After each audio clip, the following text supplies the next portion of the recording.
They say the Monongahela River runs black at night, not with water, but with shadows, and if you listen long enough, you'll hear her name whispered between the trees, the witch of the Monongahela, a woman cursed, drowned, and damned, who still walks the banks looking for blood.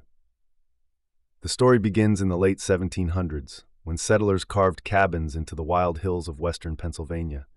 Among them was a woman, Martha Bell, a healer, midwife, and outcast. They called her a witch, not because she harmed anyone, but because she knew things. She cured illness when ministers failed. She whispered prayers in a tongue older than English. And for that, the town feared her. When a child went missing, suspicion fell squarely on Martha. A mob dragged her to the river's edge, binding her hands, weighing her down with stones. They shouted, "If she floats, she's a witch. If she sinks, she's innocent." Either way, she was doomed. Martha never surfaced. The Monongahela swallowed her whole, and the townsfolk thought the river had claimed her soul. But they were wrong. It released something else. Not long after, the men who drowned her began to die. One slit his own throat in the night. Another was found floating in the river, skin bloated, eyes wide in terror.